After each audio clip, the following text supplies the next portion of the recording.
That sounds like some boomer shit, though, honestly. Like, oh, I grew up with a 4-speed. Exactly. I don't need 6 gears. That's what I said. I'm like, Yeah, 5 gears was fine for me. We only had 3 gears back in the 50s.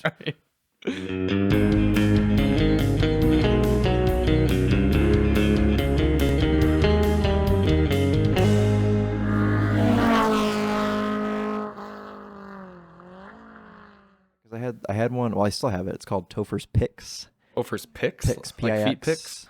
No, I don't put feet pics on the internet, but You it's could. like You kind of do. You put feet videos. that's true. I But I have guess- shoes on though, so Yeah.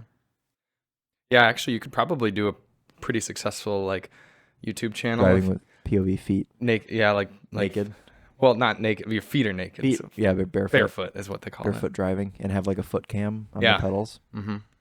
Well, if Daily Motor ever gets canceled, then that's what we can do. That's true. Yeah. I mean, I used to try to drive in flip flops, and every now and then people still make an angry comment. I just got one recently on the Mustang. I saw. It wasn't even like a coherent thought though, so it wasn't even worth I went- replying to. It's funny that you bring that up. I went and just to the Daily Motor like homepage, and it shows the latest comments on there. And I saw that one. It was like a 2020 Mustang. So it was like a 3-year-old video. So random. Silly. I was like, oh my god, that's hilarious. News from Detroit. Oh yeah. Yeah. Durango Hellcat owners are suing Dodge for bringing it back for the 23 model year because they were told that it would be a 1-year run Wow. of the SUV. And now they're bringing it back for a second year, devaluing their 2022 vehicles as investments. I mean, I guess I kind of get that. I mean, it's a public company. Mm.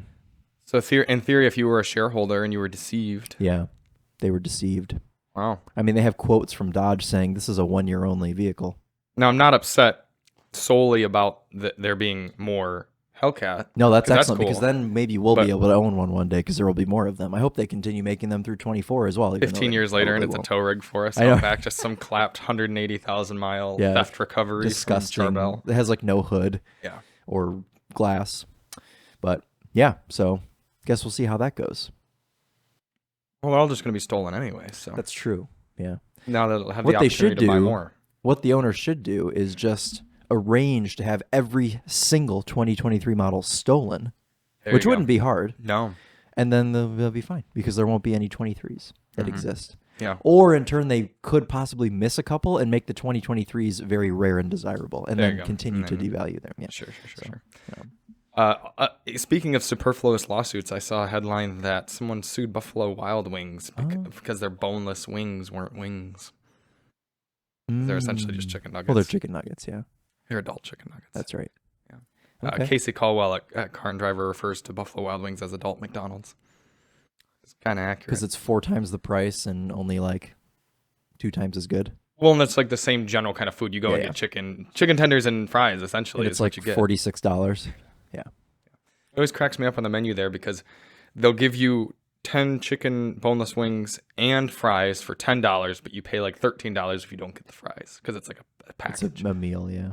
Yeah. Very silly. Well, Yeah. Welcome, episode 64 of the Daily Motor Podcast, recording one day late because I have been a being ill enthusiast. that's right. And tune in next week when I don't have a voice because I'll probably get it from Charlie, but he's been talking like this for the past 2 days. Yeah, I've been a bit. He's actually been a bit gruff. sound okay now. Yeah, I'm sure it'll get worse throughout the day after talking for a straight hour, but That's right. yeah, no, it is much better. And my sweetheart wife Alyssa has hooked me up with a Civic Type R. What do you call it? Thermos filled with tea, honey and tea, mint tea, and honey. That's Yeah. very sweet. So it's supposed to make my throat better. Alyssa still feeling okay? No. Yeah, she'll probably be less sick than me because she didn't ski for an entire day and also take a flight that got her in at 1 a.m. and also recorded 3 different channels videos on the Hummer and also get like 5 hours of sleep. She's had a relaxing few days. I went on Craigslist last night Okay. and found the coolest conversion truck I've ever seen. Oh, so are we gonna get right on into it, or do you want to save it for the end? We can just show it. I don't know if they're going to be able to see it or not. I really don't, especially the people just listening. That's the people listening. Anyways, it's what year is? I don't even know what year it is. It does not. Oh, it's a 2001. 2001 F-150. But it's been converted by a company called Custom Creations. Okay. Custom with a K and Creations with a K. It's just different paint and wheels and body kit and Can you show me? stick on wood. Yeah. Isn't that the most excellent piece of 90s thing you've ever seen? Look at the paint. It's fantastic. I think it's a long bed for that. Like I think it's a 6.5 foot bed. Yeah, it is. And it's a step side also. Mm-hmm. And it's got tan interior with stick on wood. How much do they want for it? $6,500, and it's in Florida. Oh. So it's probably rust free. Miles? Potentially. 160,000. I would consider having that. I would as well. It's 2-wheel drive, obviously, because it's in Florida and it's a conversion truck. I don't know if I want a 2-wheel drive F-150. But yeah, it's pretty neat. That is pretty neat. So, my F-250 today started right up after sitting for weeks. Of course. Covered in snow. I'm honestly impressed. I bet you there is zero parasitic draw when that thing gets turned off because the radio's not even plugged in. And what else is there electronic in that truck? Once the lights turn off, like everything's off. Yeah. So yeah. That's what you drove here, right? Yeah. Yeah. Mm-hmm. Because I ended up I couldn't sleep last night from about 5 to 7. Then as soon as it was like because you're ill. Maybe I don't know. I was just nobody's been sleeping recently. Emily hasn't slept. My dad's been having trouble sleeping. They do say the time change throws people off. Does it? Yeah.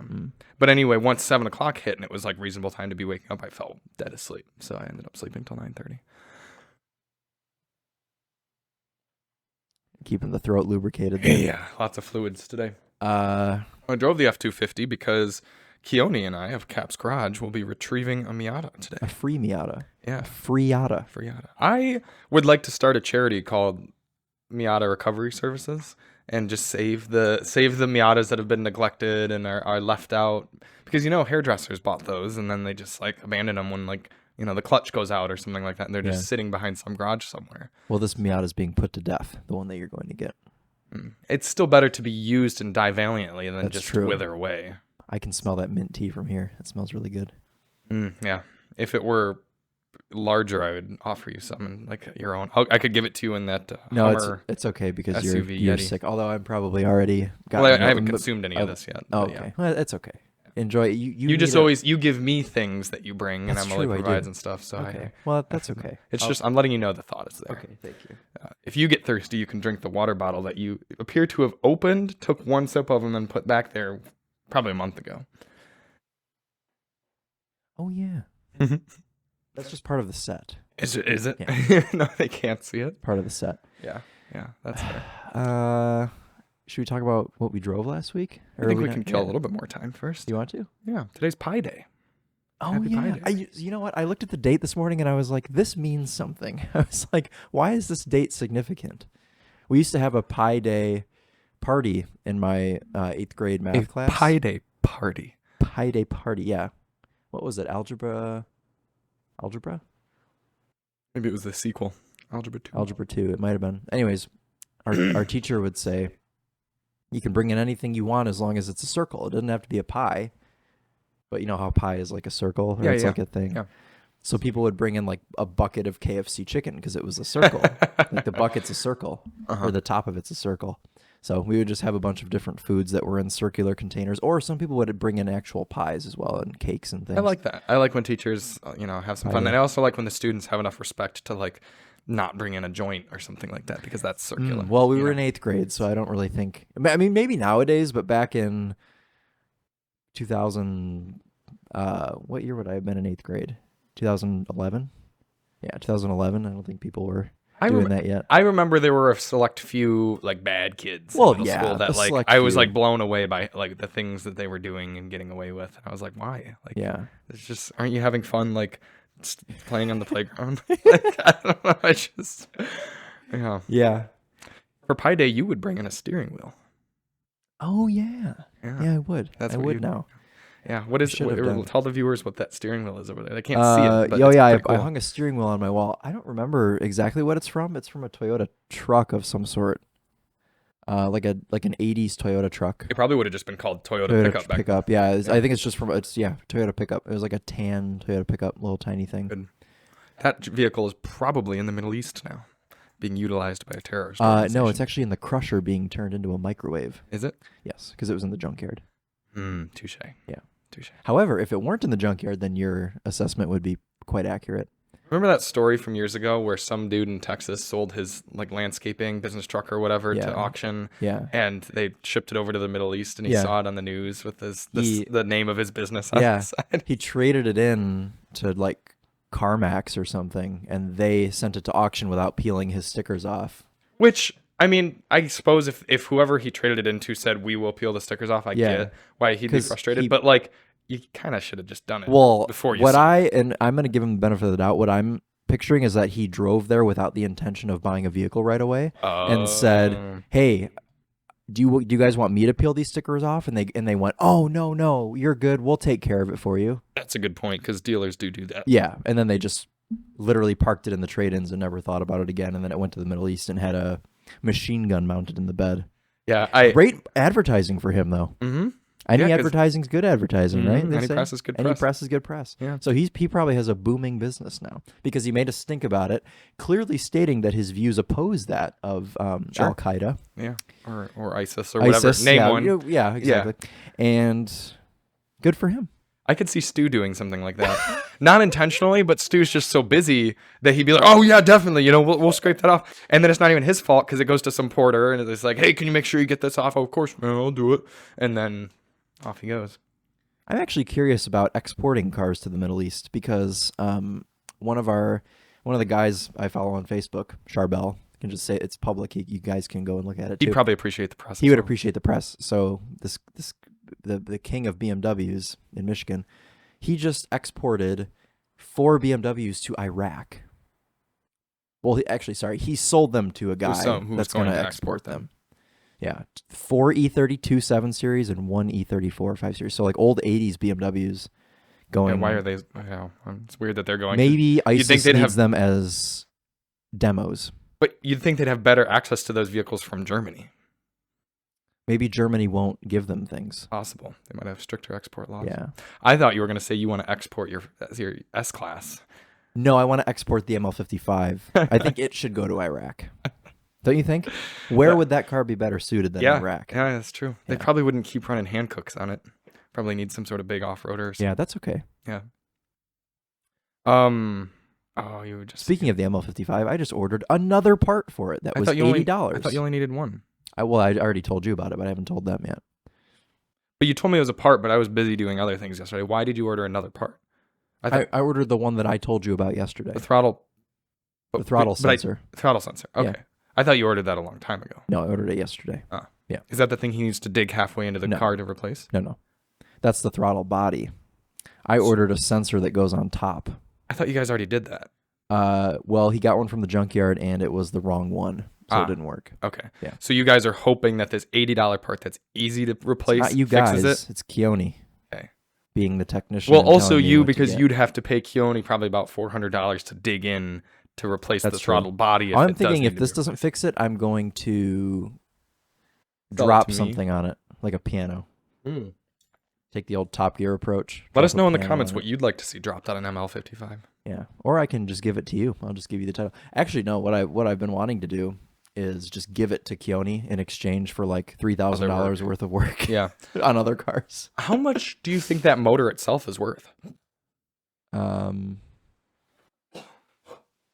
You need to go get that out of your mouth. A small amount.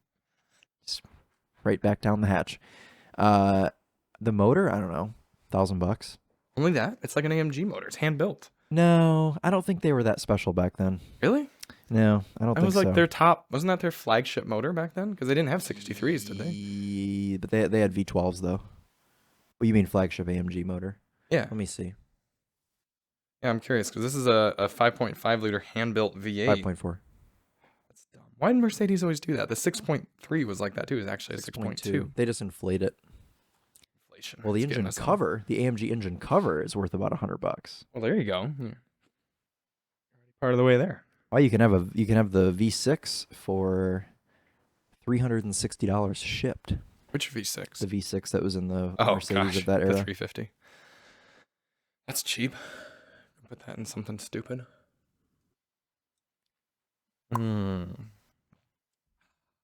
Mercedes 5.4 engine. I'm going to say 1,800. M113K. I don't know what the motor is called. $1,300 shipped. Sorry, $1,480 shipped. All right. So yeah, not really worth that. Not worth pulling it out. Here's one for. This one is for parts only. This one must be blown up. It's $700. Here's a supercharged V8 from a CLS 55 for $6,000. Factory supercharged. Mm-hmm. That's pretty cool. Yeah, those. Oh yeah, because they started doing that in the S class in 2003. 2003. Yeah. It's funny because they didn't change the body style. It was still the W220, but from 2002 to 2003, it got like 90 extra horsepower or something crazy. Thing is, I still think I'd take the NA version because I'd be worried about reliability. You've seen how great mine is. I'd have the supercharged one. How much worse could it be than the ML55? The ML55 has not worked for a single second while I've owned it, and I've owned it for a year at this point. Multiple things have been tried to fix it. To be fair, all it's going to take is getting the one thing that is right to fix it, and then it'll probably work fine. And that one thing probably wouldn't have happened if the previous owner had done proper maintenance. True. Ran decent fuel through there regularly. Yeah. Changed the oil. Yeah. Did you see there's a Ford Maverick on our calendar now? Yeah, it looks just like yours, except it's not an FX4 with 4K tow. Yeah, it's also not a 2-liter. It's a 2.5. It's a hybrid. Yeah.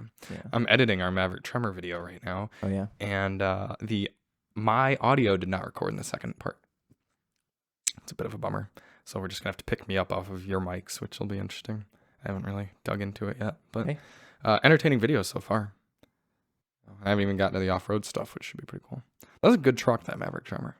That was fun. But where did you get the $39,000 figure?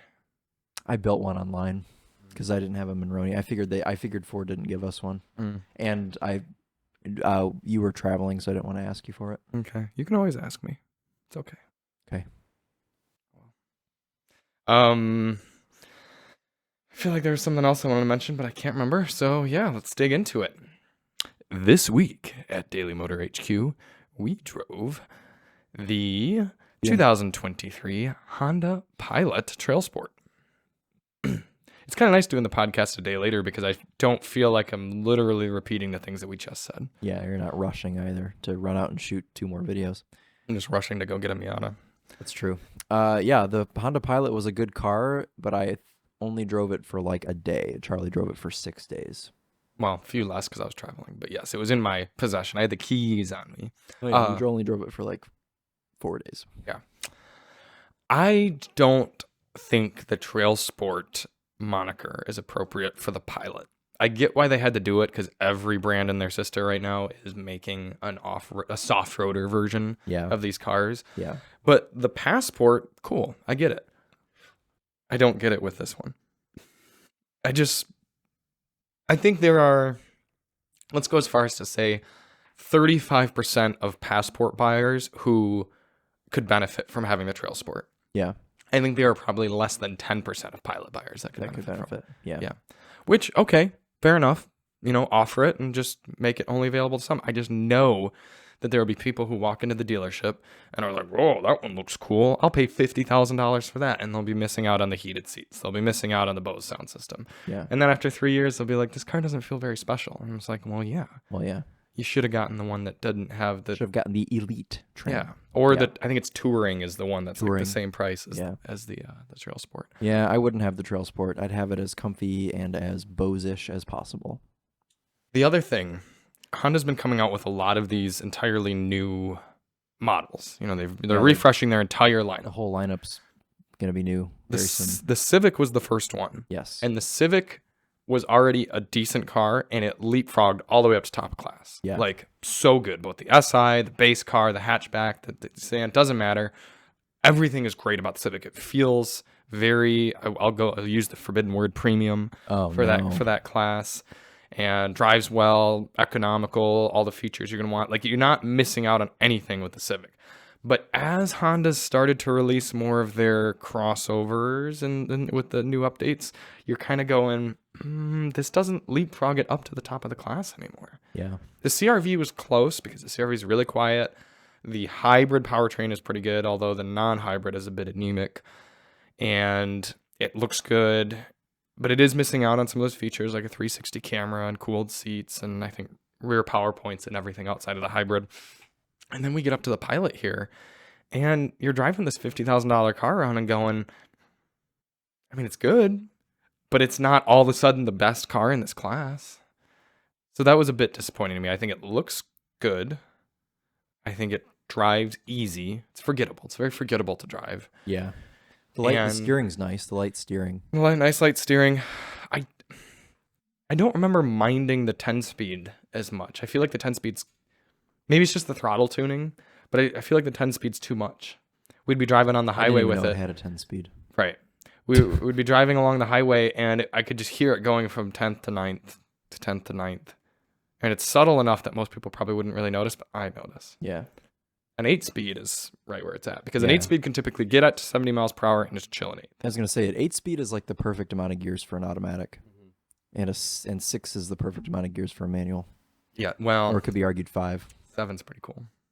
Yeah, but dude, when we were driving that 911, I would half the time didn't even remember it had a 7th gear. I was just cruising in 6th. That's because we never really drove on that. I mean, all our highway driving was like... I drove it on the highway a lot. Did you? Yeah, and I drove it all the way to PEC. No, I put it in 7th because on the last day I was driving on the highway, I was like, oh, try 7th gear. And it's just like... Yeah. Okay, 7th gear. And also, you were driving on busier highways where you probably weren't really using the cruise all that much. You were like enjoying the driving. Whereas if you took a road trip with it, you'd be like straight up to 7. 7th, yeah. You're a 7th gear enthusiast because the C7 Corvette has it. Yes. Yeah. Mm-hmm. Two tangent stories on that. Okay. One, Regular Car Reviews is auctioning a C5 Z06 right now, and I have purchased some entries. Oh, they're it's a raffle. Raffle. It's a raffle, okay, not an raffling. auction. How many entries did you purchase? I believe 100. Are they $1 each? No.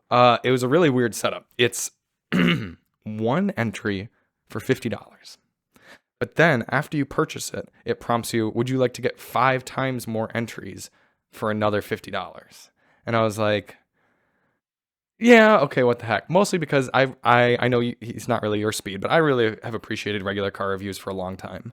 And I'm like, you know what? He's provided me with so many hours and hours of enjoyment and videos to fall asleep to and everything. I'm willing to give him some money. Like, it's about time. So give him that. Then, after you purchase those 2, it says, would you like to sign up for $3 to get 10 times, to multiply your entries by 10? And you sign up for like a monthly recurring thing that's like $8 and you can cancel anytime.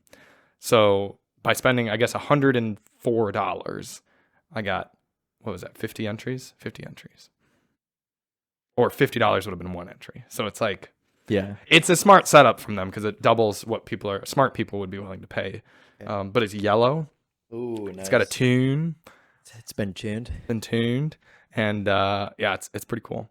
I've always shied away a bit from the C5Z because it's a hardtop only. Whereas starting in the C7, you could get first of all, you don't need the C7 Z06. Base C7 would be fine. Yeah. But starting with that Z06, you could get the Targa top or convertible. Yeah. But in the C5, the non-Z06 was a Targa, but the Z06 was a hardtop. So that's a bit of a bummer. You are a bit more of a Corvette enthusiast than I realized. Well, here's the thing. Before I got the Boxster, wise counsel told me you should consider a Corvette, a C5. It'd be great. It's the same price. It's going to be just as fun, easier work on everything. I said, nope, I don't want to be seen as a Corvette owner. I don't want that demo. I don't want that car. It's too big. Yeah. Not me. I was Z4, Boxster, or S2000 only. Then, a few years after owning the Boxster, I'm like, you know what? Probably should have considered the C5. Yeah. Because it's got just as much space, better fuel economy, faster, sounds better. Arguably, depending on your driving situation. The Boxster did sound really good. And when there's no corners, it's more fun to drive. Yeah. Oh, they're pretty good around corners, C5s, though. They're fine. Yeah. But the Boxster's excellent around corners. Right. But when you're just doing a straight line, you get like 1-2 pull in the Boxster, and then you're like, okay, I'm bored. My buddy Dan had he still has it. He bought a C5 Corvette in college, and he had a ton of issues with it. Like, really? It appeared to be a nice car. Red, 6-speed manual, Targa top. And he bought it because he was like, oh, this will be the most reliable thing ever. And then it was not the most reliable thing ever. And it like flung belts all the time. And it like the exhaust the exhaust manifolds like cracked and broke off. And it was just like, it was like problem after problem with this car. And then he cycled through a couple other cars. He moved down to North Carolina And he Why ended do all up your friends go to North Carolina? because they all got this deal to go down there, and now they're all down there. He cycled through a couple cars and landed back into a Corvette, and he just recently, a couple months ago, bought a C7 Z06. Oh, wow! And it blew up the day he bought it. Motor blew up. Oh my gosh! Wow. Yeah. Who did he buy it from? I don't know, but Was it private? Yes, private sale. Yeah. Bad luck. So, bad luck, Dan. Sorry. He's rebuilding it, and for apparently like a bunch more power. I don't blame him. Yeah, that might as well at that point, right? Yeesh. But yeah, bad luck. I felt really bad. I was like, oh my god, because he's beautiful red Z06, and he's posting these photos. I'm like, oh man, that's a sick car. And then later in the day, there's a photo of it on a flatbed, and I'm like, oh, hope that's something minor. Nope, motor blew up, rod bearing, I think. Yeah, not good. I guess I wouldn't be under the impression that any Corvette would be the most reliable car, but I would suspect, especially with the older ones, the NA cars, anything that does break is going to be a lot simpler and cheaper to fix than something that breaks on the Boxster. Probably. Yeah, I mean, because just getting into any mid-engine car is a pain in the butt. I just have memories of that C5 Corvette on jack stands in my driveway multiple times. Wow. Because we would fix it at my house because we had the biggest driveway. Okay. So yeah, I know it sat there for a while. That is cool that up at Midland you could have like houses. Oh yeah, dude, we had the coolest house my sophomore year of college. We had a I think it was 4 bedrooms, 4-bedroom, 4.5 bath house, and we paid like pennies for it. Dude, I think it was like how much was that a month? I think it was like $2,400 a month. Maybe not even. Maybe maybe we only paid $400 each. So maybe it was. I think you said that. Maybe it was $1,600 for a 4-bedroom, 4.5 bathroom house it only had a 1-car garage, but still it was a big 1-car garage. It was like a big. I mean, my sophomore year we had a 6-bedroom house and no garage. Okay. And it was like tucked in, it's downtown Ann Arbor campus sort of thing. Yeah. And everyone's paying like $700-800 a month, and you have a bedroom. Yeah. Share bathrooms and stuff. So. It's easier to be a car person when you have a proper garage, proper house, parking around. And the best setup about that house is that it was a duplex. So it was this big thing. So we had our side of it, our half, and then there was nobody on the other half. So not only did we have this huge long driveway. No, nobody rented it. They couldn't rent it out. It's crazy. I mean, they tried, but nobody moved in. So we had this huge long driveway on our side. And then we also used the neighbor's driveway. Dude, we had so many cars because all of us had multiple cars. That's cool. There were four of us living in the house, and all of us had at least 2 cars. So like at all times, there were at least 8 cars there. Plus my buddy Kyle had a bunch of bikes. And it was a fun year. It was chaos, but it was a lot of fun.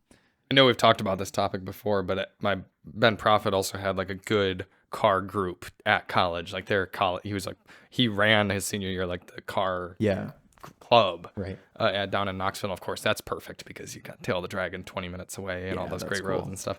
I think we would have crashed if we went and did something. You'd all probably be better drivers. That's true. Yeah. Yeah. So at U of M, I just never really had that, but that's okay because I went to car and driver, and here we are. Yeah. The other tangent story that I had, there's another journalist. I believe her name is Nicole, blonde woman, middle-aged. I'm sure you've met her on press trips. Maybe. But we were all out of She at Test Fest? Probably. I don't know. But she was telling a story that a relatively close family member of hers, an in-law of sorts, owns a Jeep Wrangler manual. And she, Nicole, was teaching her niece, however they're related, it's the daughter of this person, how to drive stick. And she was out teaching the niece or whatever, and she goes up and she's like, all right, now go to 6th gear. And the niece was like, my dad says not to use 6. And Nicole was like, what? And the girl's like, yeah, like he never uses 6th gear. And Nicole's like, yeah, exactly. Like why? It's part of the, like, it's right there. And she like gets back home and everything is like skeptical and goes to like the in-law or whatever. And he's like, do you never use 6th gear in your car? And he's like, no. So he literally drives the Wrangler around. That's a 6-speed manual and never uses 6. Goes on the highway in 5th gear. What? It's the most bonkers thing. That sounds like some boomer shit, though, honestly. Like, oh, I grew up with a 4-speed. Exactly. I don't need 6 gears. That's what I said. I'm like, 5 gears was fine for me. We only had 3 gears back in the 50s. Yeah. Sometimes you hear those stories. Like, do you follow the either Instagram or Facebook group, like Just Rolled Into the Shop? Those sort of things? Yes. Yeah. You see the craziest sort of things that people do. And I feel like that's a perfect example of one of them. No, it's sounds boomerish. Mm-hmm. I've acquired this new chair, and it's just as noisy as He found it was over there. It was over there, and he found it and wheeled it in here. We don't know whose it is. We have a good guess. Yeah, we do. Anyway, back to the Pilot. I thought we were moving on to the next car. No, I think I got to at least acknowledge. We've only spent 40 minutes talking about the Pilot. I drove up north with it. We did a good 600 some miles, and we had multiple people in the car. And I was a hair salty because I had literally loaded all of our gear up. He had loaded all the gear up. Let's move back even further. As soon as this trip was scheduled, I had booked our other car from last week, a 2023 BMW X7 M60i. Perfect Northern Michigan ski weekend car. It was going to fit 4 people and our luggage excellently. There's captain's chairs, heated and cooled seats, front and rear, front massaging seats, $120,000 price tag, Pirelli Soto Zero winter tires. I mean, this is going to be like so great to take this car. Load everything up, come out, start it up, and listen. When turbo V8 goes going. And yes, I hear that, a beep, and the tire pressure monitor's up. And I was like, oh, maybe it got a little cold. Yeah. Press it, 7 on the front right tire. Oh, I was triggered. It was like time to go, because of course Alyssa and I are late to everything. We're going to go back and read what Charlie said to me, if it's PC. Yeah, you can say that. Because for those of you who are longtime listeners know, I have this curse of finding ways to mangle tires. They typically is the front right as well. Did you find it? Oh, he's almost there. So I had to transfer everything from the X7. Thankfully, shout out to Chris. He hadn't occupied himself with anything and didn't have any big plans for the Pilot. We just so happened to have 2 3-row crossovers that week. That's pretty lucky because we hadn't planned to have the Pilot, and we were able to transfer everything into the Pilot. Took it, but I was salty the entire trip, knowing that I could have been in the BMW. Would you like to recite what I messaged you? Charlie goes, I'm going to unalive myself. That was it. And in the back of my mind, I'm going, oh, he's got a flat tire. I knew it. I knew it was. And then he sends a photo of the 35, 42, 43, 7. It was a screw, too. I mean, it was healthy. And it was like half an inch from the sidewall. If it were an inch or more, I would have pumped that baby up, driven straight to Bell Tire or Gene Buttman, and asked a lady or gentleman to patch it. That's right. But it was too close. I knew it was not doable. Yeah, it was rough. Good news, though. The NAVS employee did get to the dealer with it. Oh, good. Yep. They get a new tire for him? Probably. But I was just curious if they had made it. They made it. Where'd they go, BMW Van Arbor? No, Southfield or something. Southfield. Yeah. But, so the Pilot would have been a better road tripper in my eyes if I didn't know that I That's right. had the X7. Did you touch on your gas mileage that you got in the Pilot? I achieved 20 miles. Wow. Very good figure. The BMW probably would have gotten low 20s, although it would have been premium fuel. I got 24 and a half-ish. 25. Yeah, but that's averaging 70. We would have been averaging about 74, 75, and with people in the car and stuff. Yeah, you would have still done like 23, 22, 23. Yeah, it would have been nice. But I will say, the people who were not accustomed to riding around in BMW X7 M60is thought the Pilot was quite nice. Yeah. It didn't even have rear heated seats, though. I thought it did. The Pilot? It didn't have heated rear seats? Mm-mm. Wow. Yeah. Stripper spec. Yeah. I did say for that. For 50 grand. I did say that to one of the guys. I'm like, yeah, we got the poverty spec. And they're like, this is a really nice car. It's so funny when you take people in, like I'll take my parents in something and I'm like bitching about it and I'm like, yeah, this car sucks or whatever. It's like, it doesn't even have this and this. And they're like, oh, this seems like a really nice car. What are you talking about? Well, because at the end of the day, any new car is going to be pretty decent. Yeah. It's like when we had the Chevy Equinox, driving it, we're like, this really isn't too bad. But then we go through every other one in our head. I thought it was bad driving it. Okay. The Traverse, though. Okay. Well, I didn't like the was okay. Traverse. You liked the Traverse. I liked the Equinox. You didn't. But either way. I think the Equinox is the worst car we've ever reviewed. Yeah, you weren't around when we had the Mitsubishi Outlander Sport. Oh, is that a bad one? I didn't mind the Eclipse Cross, though.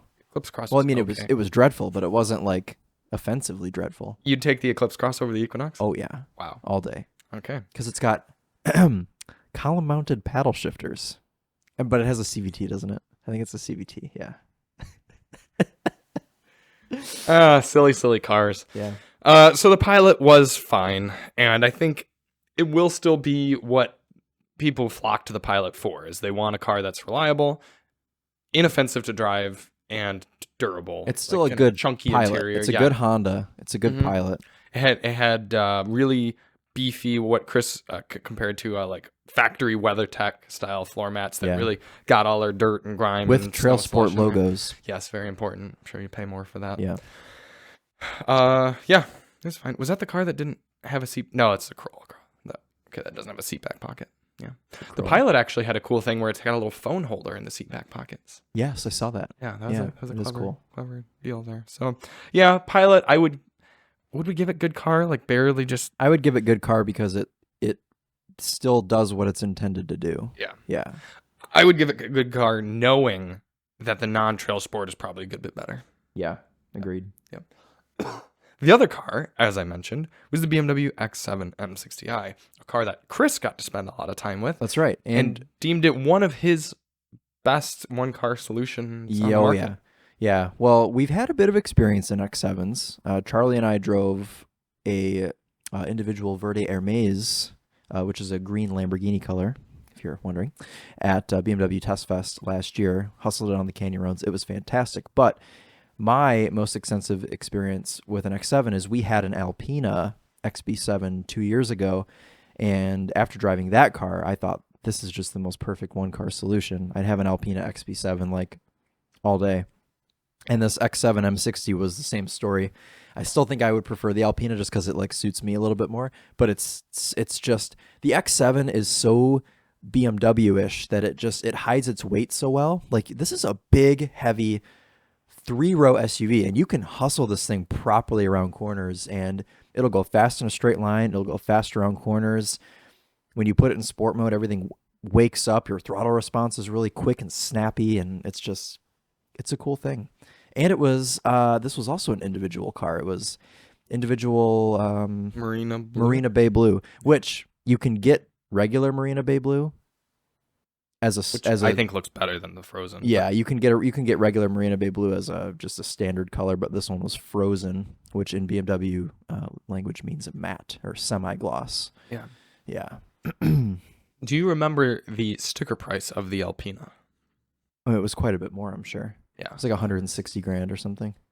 That's better than I thought. 140. Yeah, it was better. Oh, okay. I'll look it up. Yeah, look it up. I'm just curious how many Miatas you could also get and still just get the M60i X7. I mean, the Alpina it starts at 145, so ours was probably like 160. That's actually not terrible, given how. Put it this way: if you get, are you chewing your cough drop? No, it's just going around my mouth. If you get an X7 M60i, yes, the Alpina has 100 more horsepower. It's That's crazy, insane. If you get the M60i, you'll drive around and no one will know that you have anything cool. You'll be an X7. Yeah. If you get the Alpina, you are cool. I mean, it really does. It looks different. It drives faster. Obviously, it's more comfortable. I mean, smoother. The interior feels crazy, like unique and cool. So I think Alpina is my favorite in-house tuning company of any of the brands. Yeah. Would you agree? Mm-hmm. That's the one that we had. Mm-hmm. That Forbes. It's probably the one we had. Mm-hmm. Mm-hmm. Yeah, it could explain why it was missing a center cap. Look at that action shot. Yeah. Yeah. It's really hustling, which you can do in that car. Mm-hmm. Would you agree that Alpina is one of the best in-house tuning love companies? Alpina. Yeah, you know I love Alpina. My alleged top speed is in an Alpina, and so is yours. Yeah, when we took that trip to Mexico. That's right. Yeah, mine was also in Mexico on a side road. Mine wasn't on a highway. Yours was on a highway, right? So safer environment. Yep. I was expecting what kind of animals they have in Mexico? Rabbit. Jackrabbits. Jackrabbit. I was expecting a jackrabbit to run out and ruin the front, so lifted off at some speed. Did I ever tell you about our trip across Nevada in the Pacifica? No. Oh, did you max it out? Well, yes. We had a Pacifica hybrid that we drove to California and back, and we had the throttle pinned through most of the desert because the hybrid only tops out at like 110. Oh, so you're just floating at 110. Yeah. I think cruise maxed at like 100, or you could just hold the throttle down for like 110. So you had to decide what was worth it. Right. But we went back through Nevada across what's called the loneliest road in America. Route 66? I don't think so. Oh. It's a different road. And you go like 40 miles at a time without seeing anyone, sort of thing. It's just like, and it was nighttime, and we were not going full speed because it was night and everything, but we're just doing highway speeds or whatever, like 70 something. We hit somewhere between 7 and 10 jackrabbits because they just go across the road, and they're sizable things. I mean, they're small enough that you can keep going and it doesn't damage the car, but they're large enough that you hear like thunk, and there's just nothing we could do, just driving thunk. I was like, there's another one. In a Pacifica, they probably just sucked right under it. I mean, at the end the next morning, we like looked up in front, and there was just like blood and fur and everything on the front of the car, but nothing was like damaged. Yeah. Yeah. That was a cool experience going through there, but we did hit a lot of jackrabbits. What car would you pick to go across the country? If you could pick any car you'd like. I was about to say the X7 M60i or Alpina, but is it just me in the car? Yeah. Yeah, it's just you. Yeah, so you could have something small. There's an argument to be made for a 911, but I don't think I'd go that way. Another car that comes to mind is the AMG GT63S. Yes. I figured you'd have an AMG Mercedes of some sort. S-Class is also high up there, like an S580. Yeah. And that S580 was awesome. Or the new S63 with 1,000 pound-feet of torque. Yeah. But it's a plug-in hybrid, isn't it? That 580 was fast enough that I don't feel like... That 580 was super quick. Yeah, like I don't think I need the AMG. I don't need to risk it like riding worse or anything like that. Yeah. But I want to be able to have something with some character and some soul. What are some of the most soulful cars that we've driven the last few years? LC500. Yeah, that would be an okay option. F-Type. No. Elbows. I want to make it. What else had a lot of soul? Kona N. Elantra N. I'm not doing anything under 100,000. Well, we don't drive many things that are over 100 grand. We It do, should be but easy to narrow down. Because obviously it wouldn't go like McLaren. What about an GT3. Alpina B8?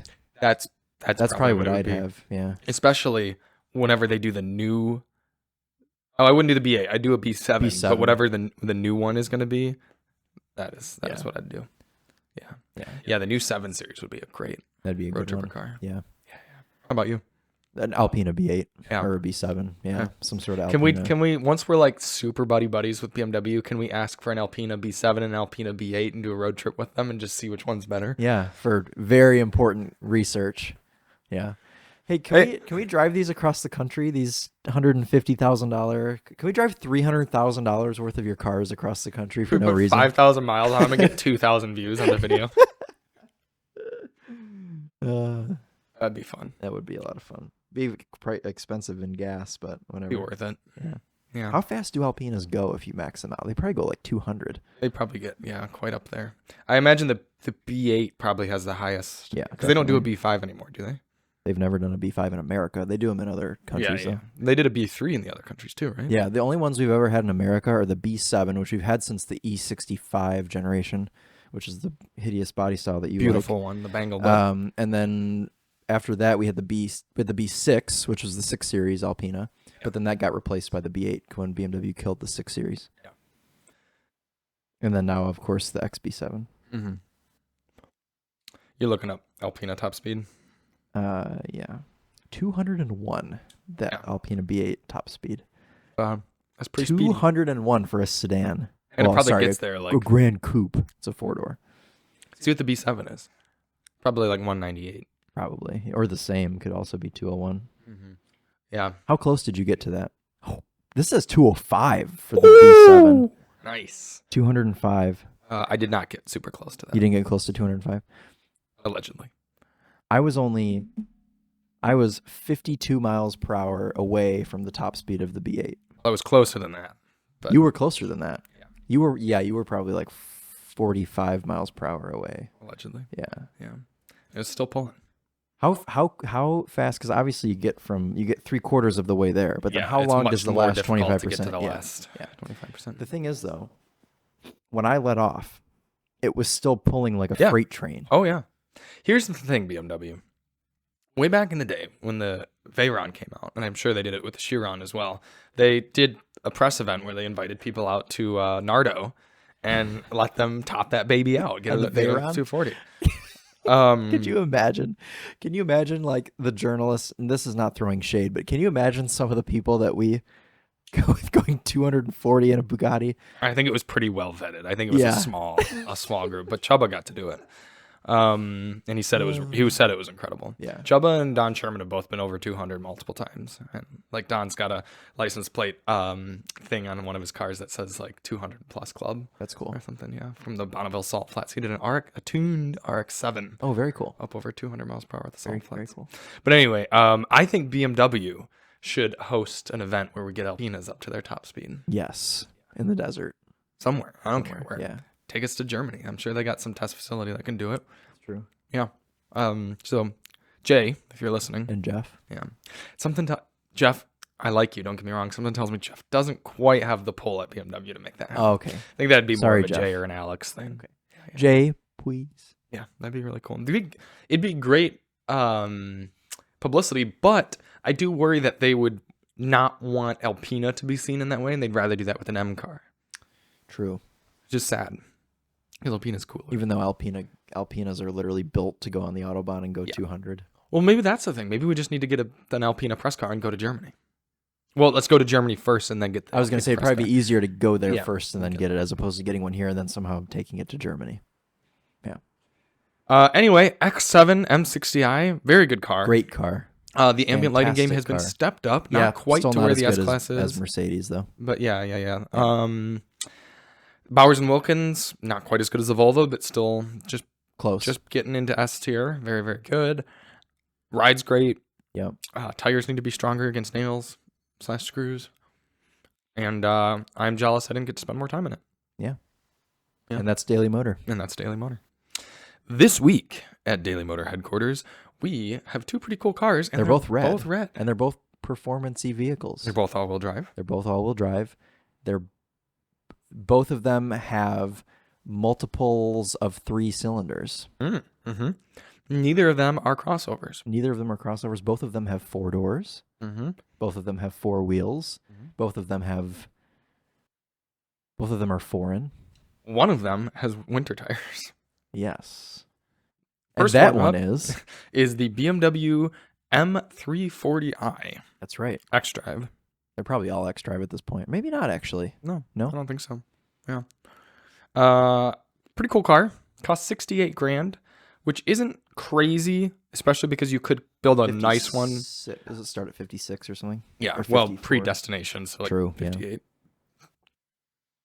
You can build a nice one for about $60,000. Yeah. And ours is Melbourne red. Very pretty.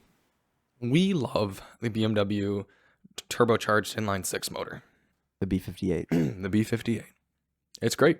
Yeah. You got B58, ZF8 speed, a lot of good 8s there. Good 8s, yeah. Mm-hmm. Yep.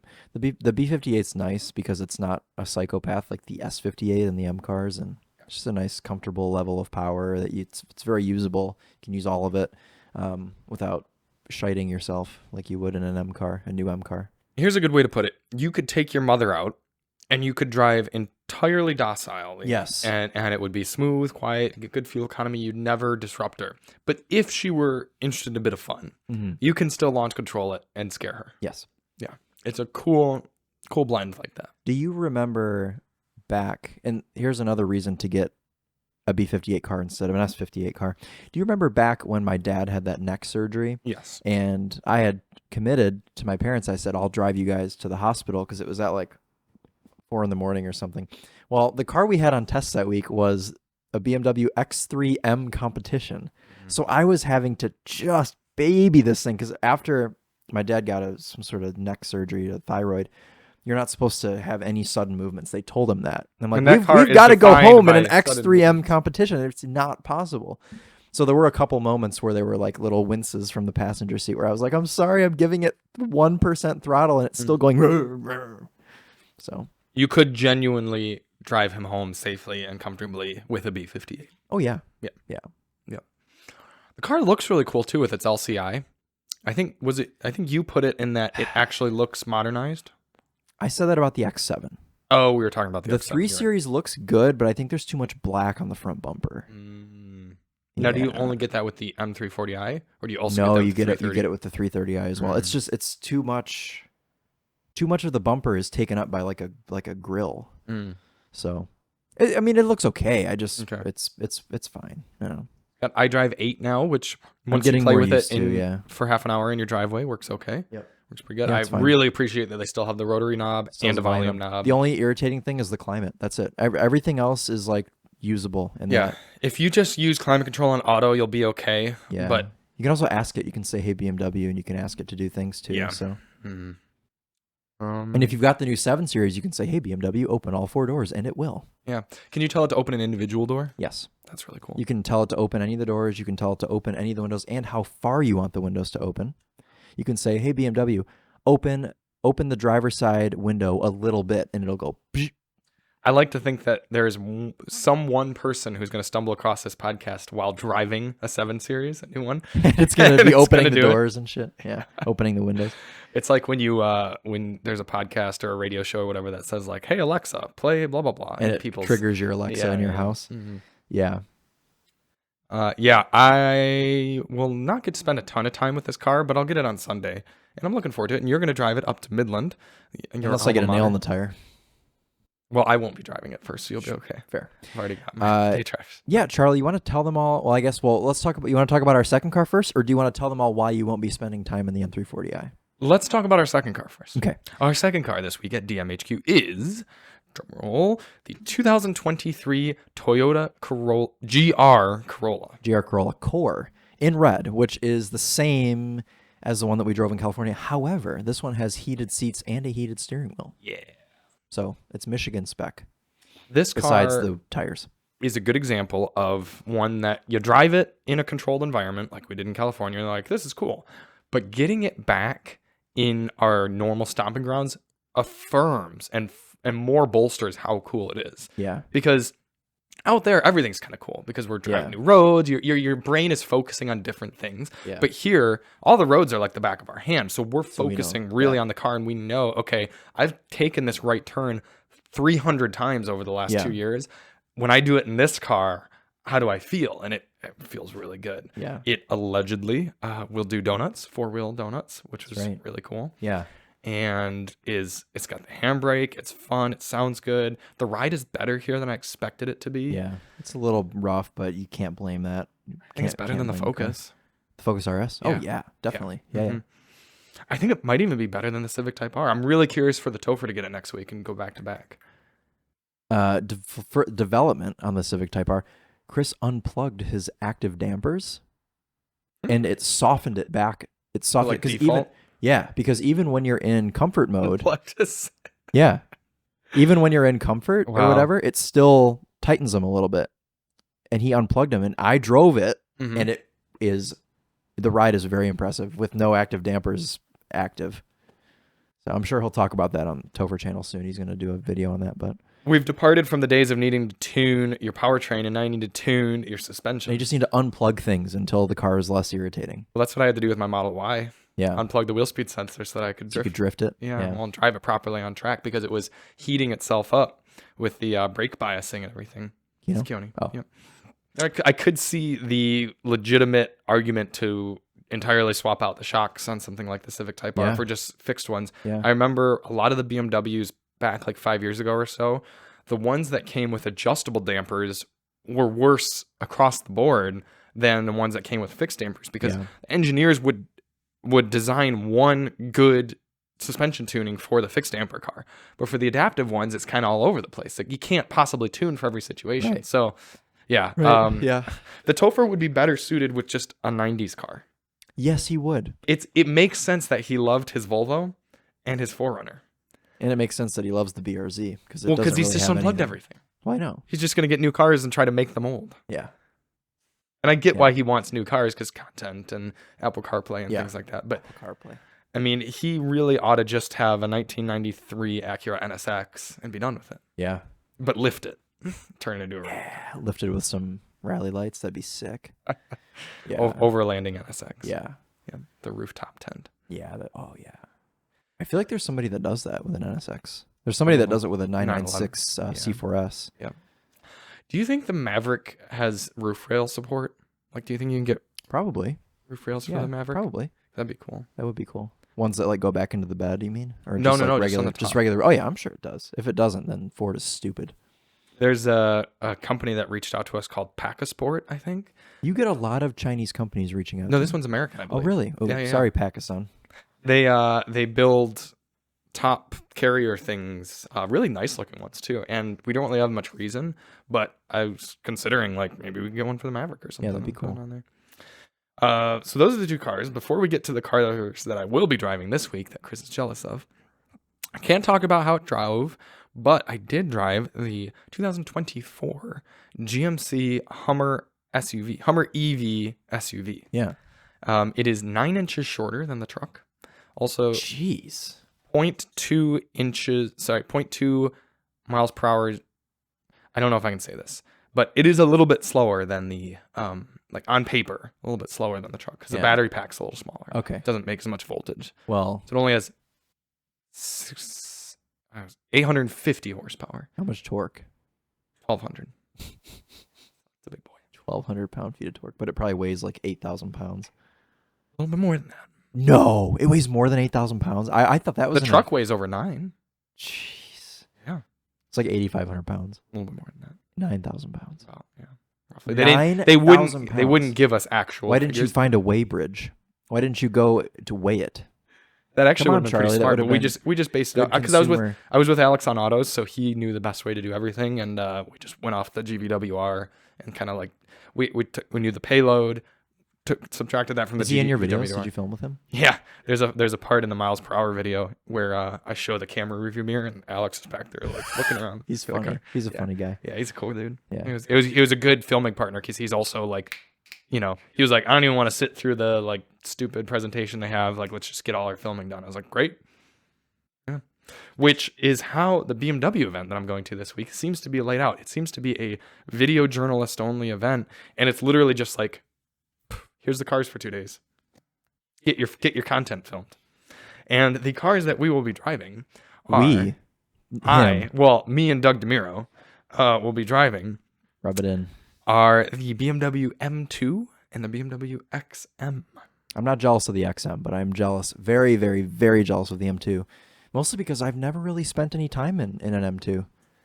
They're excellent. Yeah, I've driven them around an autocross course back when I've spent a very brief amount of time with a company that housed BMW events.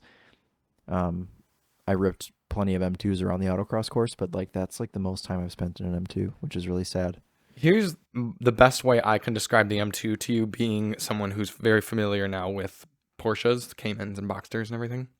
If the Cayman is a fine scalpel, yeah, the M2 is a missile. Okay. It's just a gun. Yeah.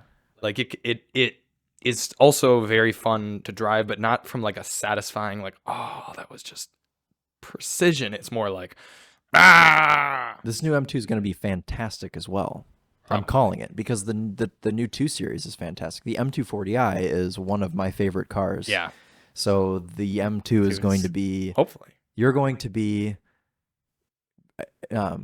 excited. You're what's the word? Correct. Aroused. Ah, yeah. Probably more appropriate. Consider this though. You and I prefer the M340i to the M3 in Yeah, most but situations. no. Yeah, but no, because the M2 is not for dentists. You're right. Even though my doctor, okay, my doctor owns an M4, and he was talking to me about actually, and I'm going to ask you about this when you get back, because he's every time I've seen him, he's been like, "Oh, did you drive that new M2? Have you driven the new M2?" He's like, I want to go put an order in, but I want to know what it's like, because he bought his M4 new. It's the hardtop convertible M4, so like a 2016 or something or whatever. Is this the doctor who put stitches in your head? Yes, it is. Yeah, this is the doctor that removed growth from my scalp. Nice guy. Yeah, so we just talked about M cars the whole time, and easy enough. Distracted me. Have him buy your M Roadster. He's a bit more of a sophisticated man. He doesn't want his glove box. He doesn't want to go over a bump and have the glove box completely fall off the dashboard. Okay, that's fair. But yeah, so I'll be curious to see, because then next time I see him, I can tell him about it. If he hasn't already ordered one, he probably has. Because I mean, he's got to assume that it's going to be a good car. Well, presumably there will be a competition within 2 years, and then there will be a CS after that. So he could always get one of those as well if he needs to. Yeah. Yep. He doesn't dig the looks of the new M4, and he also doesn't dig that it's a soft top. So he's like, well, I might as well just get a hard top car anyways that's a fixed roof. But it's funny you mention that, because my uncle has currently a great convertible. It's like one of the last model year's Lexus IS 350 convertible. Very rare car. Hard top convertible. Yeah, very rare. Mm-hmm, my aunt had one of those. She got rid of it for an Audi A4. Right. Same. Or sad. And he'd like to eventually upgrade, get something, because it's getting older. But he wants a hardtop convertible. And I was thinking about it. I'm like, no one's doing hardtop convertibles anymore. No, they all switched to soft tops. Mercedes and BMW both switched to soft tops. And he's like, what do I get? I was like having a difficult time. Does anyone do a hardtop convertible still? Mini doesn't. Mazda, the Miata does. They do a hardtop convertible. I don't think he's gonna go from an IS 350 to a Miata. Why? Different class. Yeah. Yeah, and he's taller. What about Audi? What about does Audi do one with the A5, or is that a soft top? I think it's a soft top. Yeah. Mercedes. Does Bentley? I mean, that'd be a class up. He can't afford. No, Bentley does soft top. Yeah, that's what I thought. Rolls-Royce also does soft top. Aston Martin does soft top, I believe. Who builds a hardtop convertible? Mazda. Just Mazda. It's not even a real proper convertible. It's a Targa. We're going to do a Google search. 911 Targa. Oh, yeah. He has to get a 911 Targa. Oh. Yep. All right. I'll let him know. Uncle Ray. Hardtop 911 Targa. It won't even be a full convertible. You'll have to have a Targa, which is okay, because those are very beautiful. Interesting. Hummer will give you a hardtop convertible and remove the roof panels. And Jeep. Why does this say Jaguar F-Type? That's a lie. Yeah, Ferrari Portofino. He can get a Ferrari. So you have to get a Ferrari or a 911 or a Miata. Corvette. Corvette's a hardtop convertible. Yeah, that actually. Miata RF, Ferrari Portofino. Okay. This says the SL, but that's a lie, because it's not. 911 Targa, like you said. Corvette. Ford Bronco. Yeah, and Bronco, Jeep, Gladiator. McLaren 720S, which is it? Yeah, I guess. Jeep Wrangler. Tesla Roadster, which doesn't exist. No. That's a hypothetical vehicle, which will never exist. Same with the Cybertruck. Actually, I think the Cybertruck will exist, but it's just going to be shit. Are we expecting a reaction? Or are you done? Huh? Are you looking at me? Are you expecting a reaction, or are you done? No, I'm done. Oh, okay. Yes, the M2 still comes with a 6-speed manual, which we're very excited about, and it's going to be awesome to drive. I'm looking forward to it. Unfortunately, there's no track driving, so that can make you feel a little bit better. Well, the track driving will happen at Test Fest. True. Yeah.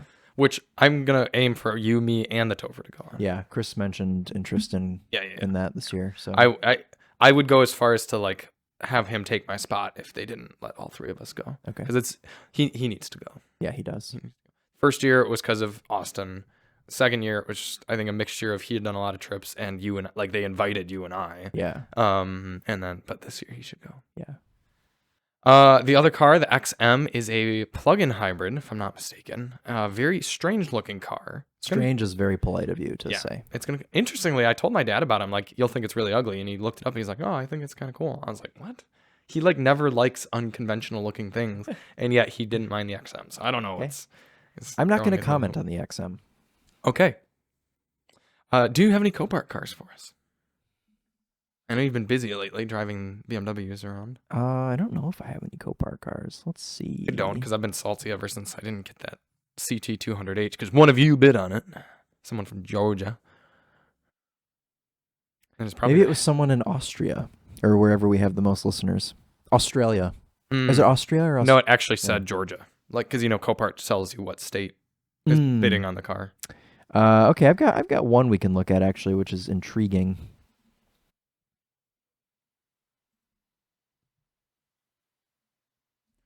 Bringing up the old CoPart website now. All right, give me a number, Chris. 418-732-33. 418-732-33. You get it? Nope, the website refreshed. 418-732-33. This, ladies and gentlemen, is a salvage title 2011 BMW 750i. That's right. And as you like the F01, don't you? This is the gen that came after the E65. Yeah, I like it. Not as much as E65, but just a white screen. Yeah, it's a very white spec, this one. I think maybe 1-800 Hansons isn't a big fan of that generation. Of the F01 7 series. Yeah. Tell us about it, Chris. Well, it's crashed in the front. It's in Ohio. It's got a salvage title, but it doesn't look too bad to where it wouldn't be unfixable. Right, because every car that goes to CoPart in Ohio is a salvage title, yeah. Whereas Michigan cars sometimes keep a clean title. Quite a lot, I would say. Yeah. I guess we're not doing well, the that'll CoPart end the CoPart segment for today. If you all want to look that car up, you have the auction number. You can. Yeah, it was read very quickly to you by Chris. Yeah. Yep. Great. Well, thank you all so much for tuning in. If I should have said this at the beginning, I suppose, but if you didn't see my notification yesterday, which you probably didn't because many people don't see YouTube notifications. Oh, right. Podcasts are going up on Wednesdays now. It's going to provide a little bit more buffer room for me and Chris to record the podcasts. What do you mean, me and Chris? For me and Chris to record the podcasts. Chris and I. No, it'd be for me and Chris to record. For me and Chris. Because it's operating as an object. Okay. Yep. I'm just an object to Charlie. I am too. We're both objects in this situation. Yeah. It gives us a little more time to record, edit, get it up, and then days where one of us is ill, then it gives us a little buffer room. Because yesterday the podcast would have been a little bit like this. Yeah. ASMRing to you the whole time. Yeah. Difficult for me to be exciting. Yeah.